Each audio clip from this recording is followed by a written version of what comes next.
There we go, we're away. That's it. Yep, we're Okay. away. Yeah, Paul Daly, thanks for taking all the trouble to come and see us and talk about Ratings to Win. Thanks, Mark. Welcome to the show. So, I've been using Ratings to Win since you first brought it to the Punters Show. When was that? December 13? December 13. Was it? I thought it might have been December 12. No? No, it wouldn't have been 12. no. Okay.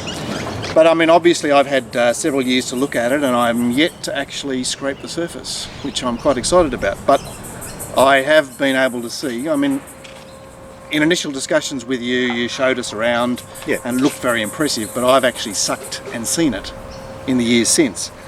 And we're dealing with very, very, very sophisticated database, aren't we? We are, and I think the reason for that is, Mark, is that first and foremost we're punters.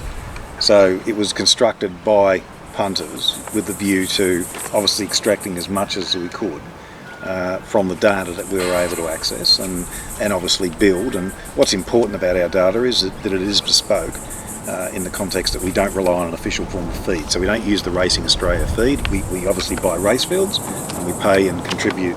Wow, under the licence. that's a big point of difference for starters, isn't it? Because I mean, anybody that's really serious about form will notice the idiosyncrasies attached to Racing Australia. I mean, they're the repository of supposedly all the form. Yeah, I mean, they get fed information from the principal racing clubs, and like Racing New South Wales and so forth, and then they just simply distribute that information, and they obviously then sell to AAP, who's their wholesale arm, if you like, and AAP then in turn sell to other providers that package the official data into a software product or some other form of distributed product without any care or consideration as to the content.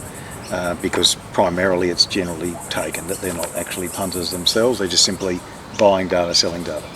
It's probably been the most vexing thing that I've experienced in my lifetime in horse racing is information that's not right. It's just drives me berserk, and I know that other people think, oh well, you're such a bloody pedant, but the fact is that you really want to trust the integrity of the information you're dealing with. Up to 6,000 errors a week, Mark, across Australia. That's what we're talking about. Well, I suppose there is a lot of information. But, there is.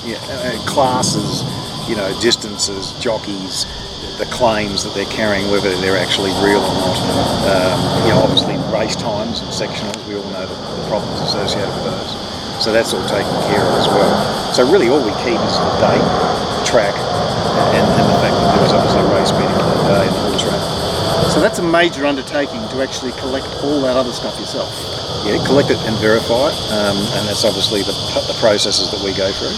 So each data database obviously kicks off and the servers kick off early, and there's a process that's undertaken on a busy day, on a Saturday, to be anywhere between about 2 to 3 million calculations undertaken. We have a dynamic database, so that the data is not locked in time. It's not a matter of this is resulted data, nothing changes. It's dynamically recalculated each day. So for instance, our par times, they're all dumped and recalculated each day based on new and available data, which obviously enhances the smarts in the database itself. Wow, look, because my computer is unfortunately slower than a lot of your other clients, I've actually witnessed the computer the program, when I've done an update, actually going back through all that other old data and fixing it up, recalibrating it. Every day, even when you load a file as a client, there might be 50,000 or so calculations that actually occur on the fly to be able to deliver that data into the strings and the different formulas and requests that you might make of that database to deliver information to you. Wow, we're talking about a pretty major IT setup. So how did you get involved in that? I used to use a product called GDX, which was Rating Bureau's product. Good product for what it was. Very limited in. Would you say that that's an ancestor of the modern day database? Yeah, well, it's not a database per se. It's not a searchable database. It does have limitations, like obviously all products have limitations, depending on what the user requires of them. I used that product and then stopped using it after many, many years, simply because it wasn't able to deliver the breadth of data that I wanted. And certainly the analysis, I found was flawed. The figures and so forth were obviously problematical because they relied on official times. So I spent an enormous amount of time trying to correct and modify those ratings to make them fit what was actually happening in the marketplace. And I had all sorts of spreadsheets and add-on tools that I used in conjunction with GTX to try to deliver, the probabilities that I was after. So I sort of undertook the commissioning of this project myself. I found a programmer. I started working with this particular programmer, who's now my business partner, and we developed first and foremost exotic vetting software, which is for my own personal needs, and then we went from that process into building the database, and the costs and the scope of work just grew and continued to grow as we found new data, new intelligence that we wanted to exploit. So we continued to develop that, invest probably more than what most people would spend on a luxury family home on building the database. Yeah, it's a major undertaking. I can just imagine your journey there. Like you're basically journeying through the form with GDX and getting to a point where it's just not. It's unsatisfactory. Yeah, it's unsatisfactory. I mean, if you're using data that everyone else is using, i.e. the official form, GDX's stuff, South Coast stuff, RaceNet, whoever it might be, you're using the official form and you're relying on the information that's contained in that to make your decisions. So you stand no chance of extracting a commercial, or little chance of extracting a commercial edge or betting edge out of that information. All right, so there's two things there, isn't there? You get rid of the frustration of the errors inherent in that official form, and you also offer yourself the possibility of obtaining an edge because your data is... It's different. You can use data, but you've got to do different things with it in order to extract an edge. We're still traditional form analysts. We watch videos, we make comments, we analyse horses' performances, we use ratings, we manipulate those ratings, we obviously adjust them for things that happen during the course of a race and obviously during the course of a meeting. And those are the base, if you like, for the markets that we produce for ourselves, for our own betting. But you need the tools and you need the analysis capability to be able to get the right answers. And so, whether you've got a speed bent or a class rating bent or just simply a form and video bent, clients like Nathan Snow and so forth, who, very traditional type of form analysts, you need the right tools. It's funny to say that about Snow, who he's a young gun as far as I'm concerned. But he's old school in terms of his approach, and that would be similar to what we would do, except we try to overlay that with the extra intelligence that we can get out of the database. So we're looking to make it work for us all the time. And not just make it work, but I've been amazed at how often this email pops up in my inbox going, there's about to be an update, an access update. I'm going, aren't you guys flat out? Haven't you had enough? It's like every 2 or 3 months or whatever it seems to be. As often as required, there'll be another one next week. So who's thinking about how can we improve this product again? Who's doing that? We are, as a collective unit. So myself and Michael, my business partner, we're always sitting there looking to employ new edges, new ideas. We get suggestions from clients that we're more than happy to consider. And if we take the view that if something's worthwhile, we'll do it. Because when I first got involved, and I said, look, I really use final tote prices. I want final tote prices in my form guide. And you went, you can do that? Yep. Then, so within a few weeks there was an update with the final tote prices. Well, there's a whole range of prices. Obviously all the totes, win and place. There's what we call an ISP, or internet starting price, that is the median essentially of the major corporates and what they're betting. Well, that's another point of difference, isn't it? I mean, I've realised that Victoria have moved in that direction, but I mean, it's handy to have a starting price that reflects away from the course. Well, it gets rid of those 150% markets and so forth. You so often see at country meetings, which aren't real. The one bookmaker, two bookmaker prices. Yeah, it's another thing that's vexed me over a long period of time. So obviously we're dealing with an audience that if they're familiar with databases, they've seen a little bit. Why do they need to get ratings to win? Quality of the data, Mark. I mean, that's what you're basing your decisions on. Everything hinges from the point of word go, and the data is the first point of call. Without that, you're at a disadvantage. You're always chasing yourself in terms of trying to understand whether that time's right, or whether that distance was right, or was that rail position recorded correctly, and is that jockey claim correct? I mean, we all know that jockeys obviously have claims that often they can't ride to, depending on the riding weight. So often that's not reflected correctly in the official form. So, we have several sources that we use to check that. We have a private organisation that we outsource to for time verification that handle a limited number of boutique type clients. And we get obviously times verified for all races in Australia, New Zealand and Hong Kong. So as those horses race in Australia, we've got some sort of reference and yardstick to work from. Right, so you're really talking about a setup that generally is the privy of the very, very high-end punting the D Burns, the Mark Reeds, that sort of thing. And me being a very, I suppose, anally retentive person and demanding perfection from the type of data that I produce and use for myself, I was always looking for ways to increase that. And it got to the point where we obviously had to consider the commercialisation of that database simply to cover the mammoth costs. There's a huge cost, isn't it? There's a massive cost, like hundreds and hundreds of thousands of dollars a year in maintaining the data and the manpower to actually make sure that the process is uninterrupted and continues to deliver day in, day out. So what do you see as far as uptake of your system? I mean, is there an optimum level where you're going, well, look, we need to sell it to defray costs? Yep. But obviously you don't want every punter in the land having ratings to win. We've taken a unique approach. We haven't funded ourselves off the bookmaker referral model in terms of getting people to sign up accounts and trying to earn an income from that stream. That's problematic, isn't it? Because whilst I've been involved in that, it's basically you win when they lose. Yeah.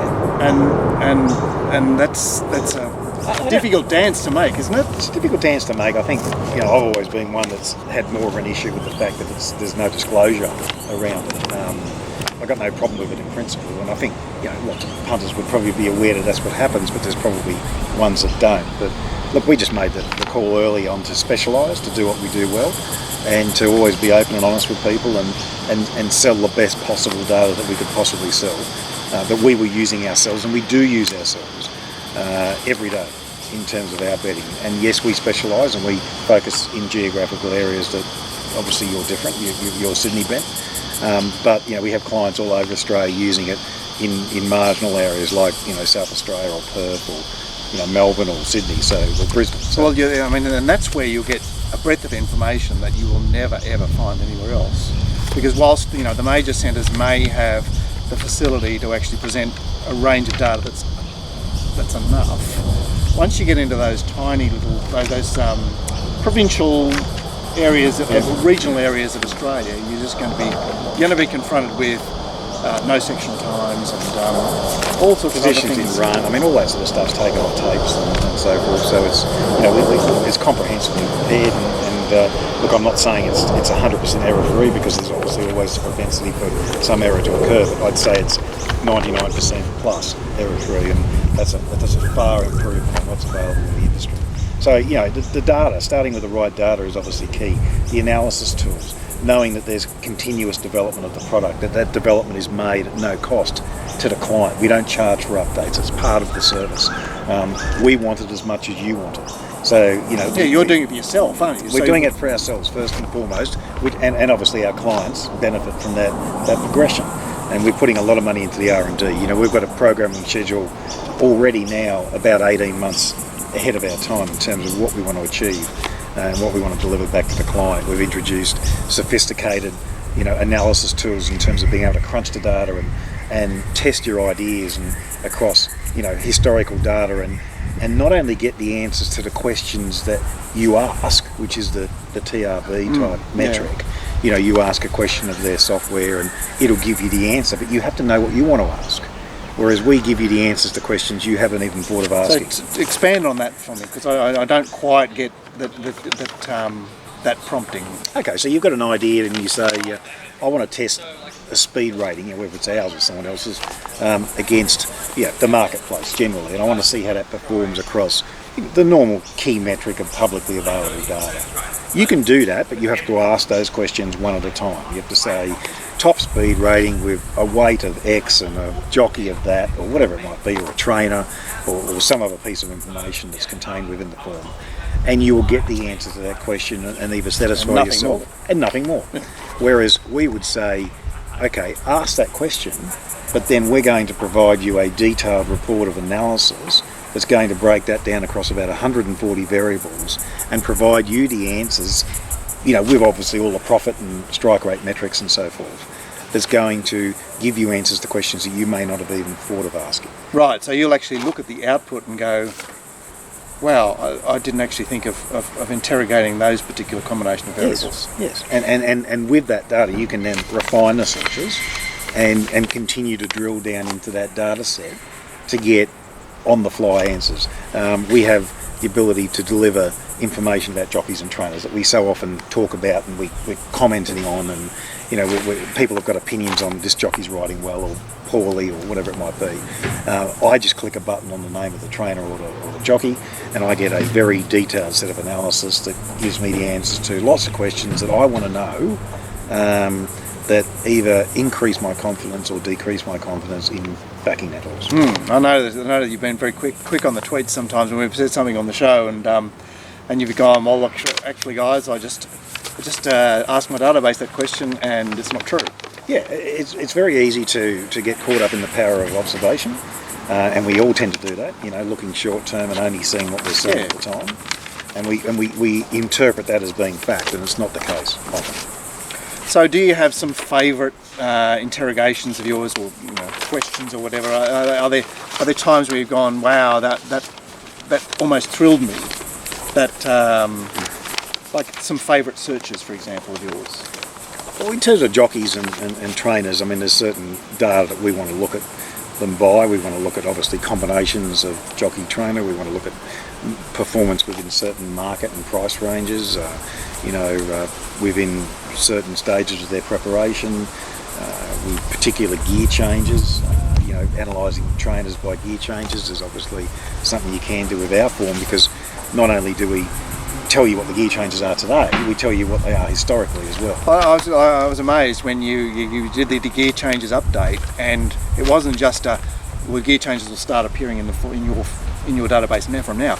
They'll actually, the entirety of your database, your back database, will be populated with those gear changes. Yeah, back to a certain date. I can't remember what that date was, but it was significant, and we were able to achieve that goal. So, it's certainly advantageous when you're doing the form to see a gear change and go, well, last time this occurred, blinkers back on, the horse raced very well or was competitive, and so you can start to see patterns, and trainers pick up on those. Good trainers pick up on those. And you can see that they're thinking along those lines, aren't they? And even like what we talked about the Godolphin horses earlier on the ramp, where we talk about once they start experimenting with too many gear changes, it's actually detrimental to the horse's performance. They're underperforming their SP significantly. It's a great look. That is an awesome tool. So I want to discuss some of the. I would recommend people actually check out some of the YouTube videos you've got. Look, we've got some videos that, admittedly, they haven't been updated for about 12 months, but there's on our site. You can go onto the Learn to Bet Like a Pro section, and there's some video tutorials, and it just breaks through some of the different modules in the program. They're only short, 5 minutes or so, but it does enable you to sort of get a feel and see it. Actually, the performance of the product. So, for example, I think when you first get into the program, the race day portal's got several panels. I think there's a runner info, 20 start form, and barrier trials. Sorry, barrier trials in the 20 start form. And there's an extensive table down the bottom with several variables that have got various rankings attached to the field. Yeah, and all like pretty much throughout the program, all the columns that you see, the data, it's customized. You can actually set it up to your preference of user interface. So if you don't want to see a particular piece of information, you can exclude it. If you want to see additional pieces of information that are available, then obviously you can so see you set the form up as you wish to view it. What about the form filters themselves? You've got some. Yeah, the form filters are there as a quick, I suppose, way of isolating particular events. runs from break, or where the horse is in its preparation is very handy. When you click on that button, it'll instantly, intuitively take you to display all previous, say, third up runs or first up runs or fourth up runs or whatever it might be. Pretty exciting when you're doing it the first time. You're just going click and there it is. It's like, yeah, rather than taking the whole data and highlighting those relevant runs, it excludes. It excludes the non-relevant runs. So things like that, being able to and not only search horses individually. The advanced compare module allows you to ask a question of the entire field, not just one horse. All right. So walk me through that, because we're all familiar with the old head-to-head. Here's a table of when these horses clashed throughout their racing career, and you've got to try to isolate them. You've got to look through all that data. Sometimes in some of the more open races, it's considerable. In our system, you can actually isolate it for a particular horse. So you can say, just show me the head-to-head encounters for all horses that this horse was raced against previously, and isolate one horse and actually just view that relevant data. And within that data, you can see all the things like the sectional ratings and the actual speed figures. And all our speed figures are taken from obviously accurate verified data that we talked about before. So, and they're adjusted for track speed, and that's very important. To obviously adjust your times on the day for what's relevant and what's happening at that track, compared to, say, a standard good free service without bias. You can see the race quality, or the what we call relative links difference, above and below. So you can get a very quick snapshot of the strength of the quality of the field, not just in terms of its hierarchy of class, like a benchmark 75, but what's this benchmark 75 compared to this one, that type of thing. It is fascinating to be able to go into the key race. So you click on a pass start. Yeah, on the track. Yeah, and it brings up the table of horses that have competed since, and also there's a table below of that particular day, isn't there? Of that day summary. So you can actually see and compare races of similar, say, class or distance on any given day in the meeting summary, and up the top is obviously the race summary that shows you all the subsequent performances, breaks it down by metropolitan, provincial, country, even down to your barrier trials. You can then click on an individual horse to actually then see the actual depth of that form. So you can keep drilling down through the meeting and through each horse. So where do you stop? Watch the video, click on the video. I know if you've got access to your own vision. Like bogged down sometimes, because there's just so many places to look, isn't there? It'll take you wherever you want to go. Yeah. And the other beauty is that if you've got the vision, if you've got the access to your own race vision, the facility, so you've got your horses form up there, and you just go zot, and up comes the race. Yep. Time saving. Well, and also when you do it for the first time, you go, wow. Instead of having to search through websites and locate the horse and click on the horse and find the run, and you do that 100, 150 times, depending on how many horses racing at the meeting. It all takes time, doesn't it? The maps. The maps, to be able to just click a button and get a good guide on what the speeds are likely to be and where horses are going to be advantaged or disadvantaged and which ones are going to have problematical runs. There's no such thing as a deadly accurate speed map, but they are pretty good. So the speed maps are actually based on the early times in the database? There's a whole range of things that we use and put into the algorithm, and obviously I won't share all of that, but inherent early speed is obviously a key component. Historical running style obviously forms part of that. There's other things to consider, like jockey and trainer intent, and understanding which jockeys tend to do what that's in the algorithm. Yes. Wow. I didn't know that. There's obviously things that it can't account for, significant gear changes. Yeah, or tactics changes. Yeah, tactics changes, obviously, nothing's going to overcome that. Obviously, people that are interested in this level of sophistication have probably got their own bank of comments, and they might have spreadsheets or databases of their own comments. How does the comments section work in Ratings to Win? Okay, the comments section, you can make comments from almost anywhere in the software. So whether you're in Key Race, you're in the Race Day portal looking at historical form, whether you're in what we call the Pro Functions module, which is the stuff that you do after the races where you can enter comments in bulk. You can bring up the comments box just by clicking on something, it'll pop it up. You can make obviously run comments that are pertaining to the horse's run. You can make a race comment, which you only need to enter once, which will populate all horses in that race. Right, so I've got the form up for one horse, and I've made a race comment on that horse in that horse's comment box, but that's then gone and added that comment to everybody from that race. Correct, and the meeting comment works in the same way. So if you're making a meeting comment about things like track bias, for instance, or how the track played on the day, or whatever it might be, you can make that meeting comment once for one horse, and it will populate the entire day. So it's obviously a time-saving technique.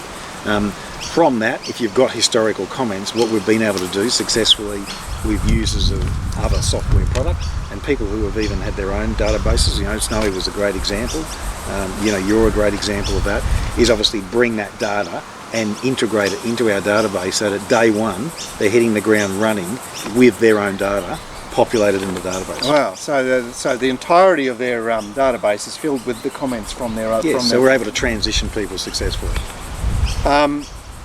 You mentioned the Pro Functions earlier, so what are you able to access within that Pro Functions tab? When I'm sitting down to review the meeting, yep. What am I looking at in that section? Well, that's where we do a lot of our work post-race, so we take the bent that it's better to, if you like, get the data right post-race than it is to maybe spend as much time on it pre-race. So especially if you are a ratings or performance benchmark type analyst that uses videos to enhance that work, then really what you're looking to do post-race is to see the summary of the meeting up the top of the screen.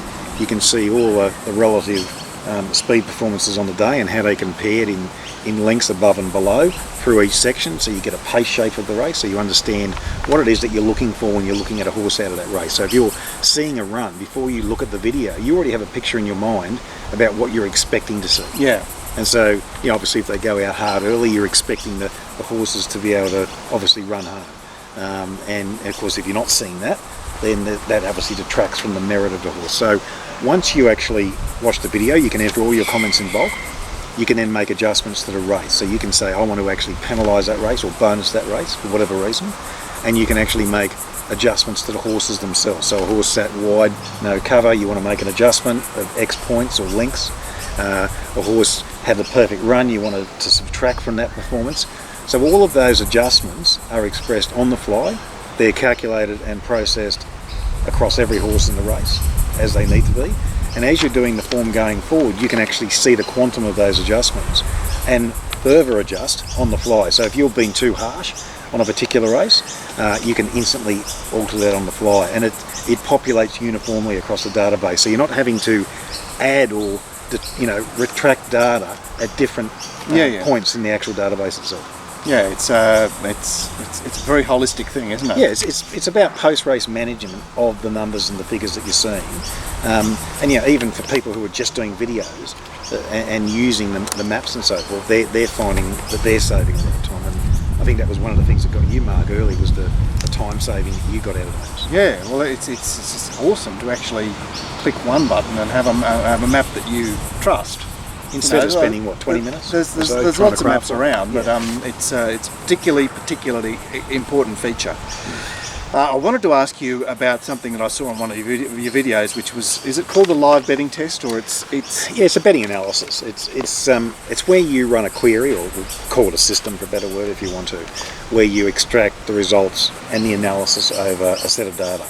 And it could be that you're flagging your bets, so that you can actually go and record your bets in the system, flag those horses, and process them through a live betting scenario of what would have transpired across a set of data in any given time. And you can break that down into bet blocks. So you might say, I want to analyse the data over 20 bet blocks or 50 bet blocks, or whatever the figure might be, to get an idea of what sort of variance that you're looking at. It'll illustrate what your drawdown and bank risk looks like, so that you can understand whether or not you would have gone broke through that cycle of doing whatever it was that you were going to do. The final result is still dependent on whether you've gone out of play, doesn't it? Yeah, of course. You can have something with an edge that actually sends you broke before you actually get to materialise that edge. So obviously that's not appropriate. So you want to actually understand what it looks like. You can set it with exchange prices. You can set your commission rate, so that it obviously takes that into account. It gives you a full breakdown and analysis of the bets. You can set it proportionally, which is the way we would recommend that most people bet, which is just, I suppose, a variation of Kelly. And you can get to understand what that data really looks like. It'll show you your maximum winning dividends, your minimum winning dividends, the number of occurrences that they're struck, what your win-to-place ratio looks like. So all of those sorts of things help you understand the cycle where you're at in your betting. Yeah, it's much further on than simply analysing the results of your particular selection. Yeah, looking at it on a win-loss scenario. Yeah. Yeah, and that's something that I haven't really explored at all. I think most punters don't want to explore that much. Right, because they're concerned that if they do, it will tell them what they don't want to know. Yes, I understand that. But I mean, that life's like that, isn't it? I'm attached. I'm emotionally attached to this strategy of living, whatever. Yep. And if someone comes along and points out that that's not doing me any good, I'm going to shut my ears. Well, what it does is it enables you to micro-analyse your betting performance. Not so much to say whether you're winning or losing. That's obviously an important part of it. But perhaps eliminate certain types of bets. So we're back here with Paul Daly, just to finish up on our presentation talking about ratings to win. And I think back when I first encountered you, Snowy was much in the same boat, perhaps even a bit more of a dinosaur than I. He was struggling with the idea of actually bringing all his precious stuff into your database. Well, you hang on to what you've got, especially when you put a lot of work into it, like he does and like what you do.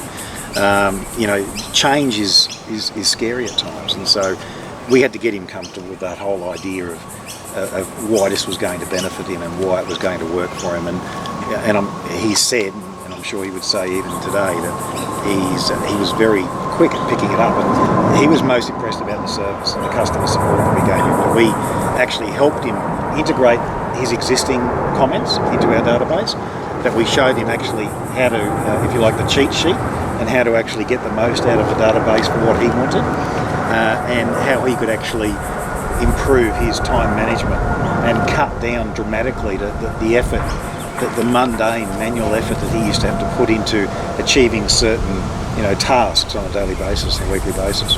So you can have a few more kids. I did want to ask you about something in relation to that.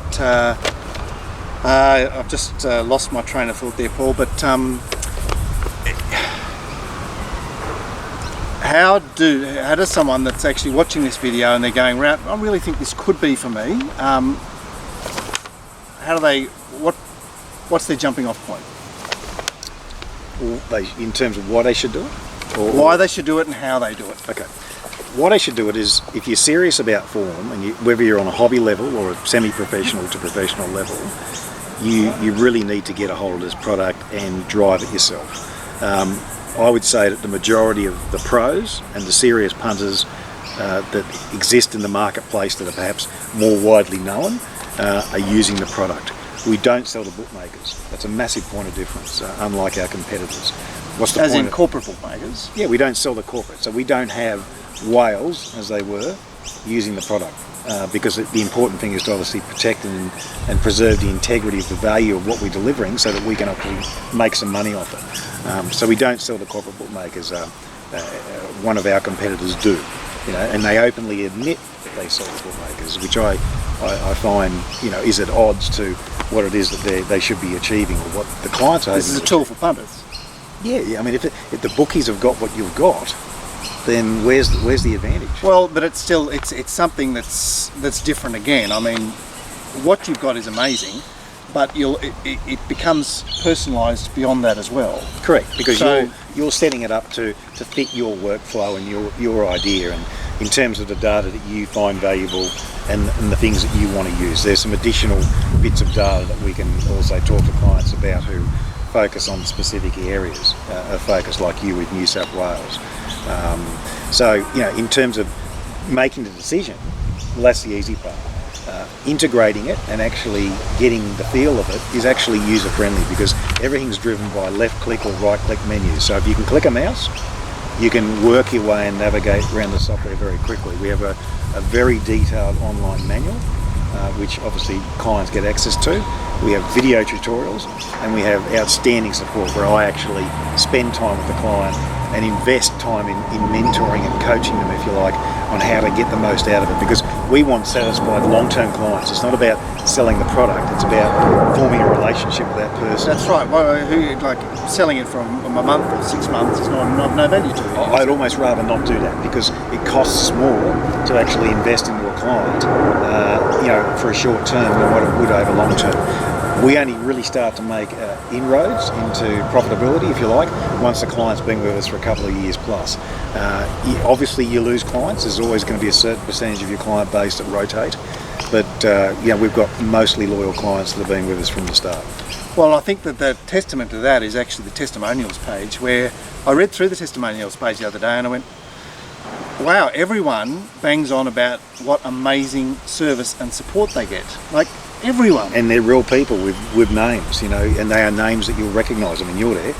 We didn't write them, we didn't edit them, we just simply took what the customer offered us and we put it on the website at Lib. So it's, all those things are obviously verifiable. I don't know other people that actually put names to testimonials, but we have, and that is a consistent thing. We're very, very strong on making sure that the client feels that it's working for them, that they're getting the value out of it. Because let's face it, what's your time worth? That's what you've really got to ask yourself the question. Now, if we can save you 10 hours a week, 5 hours a week, 1 hour a week, what is it worth to you over time? If we can improve the accuracy of what it is that you're doing and make it more streamlined, then what is that worth to you as the individual? It's only going to suit punters who are obviously serious about either making money out of this game, or people like yourself who are analysts who produce markets.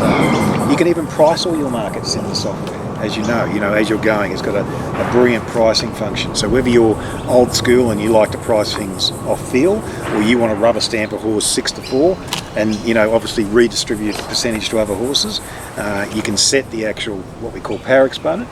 So you can set the distribution, if you like, how much strength you're putting towards your top picks at the shorter end of the market. Do you want your 50-1 chances to be 500s? That sort of thing. So you can customise all of that to give you what you need. And there's lots of people who are well known in the industry using it. So, okay, I've made the decision, well, not me, but someone out there has gone, I think this could be for me.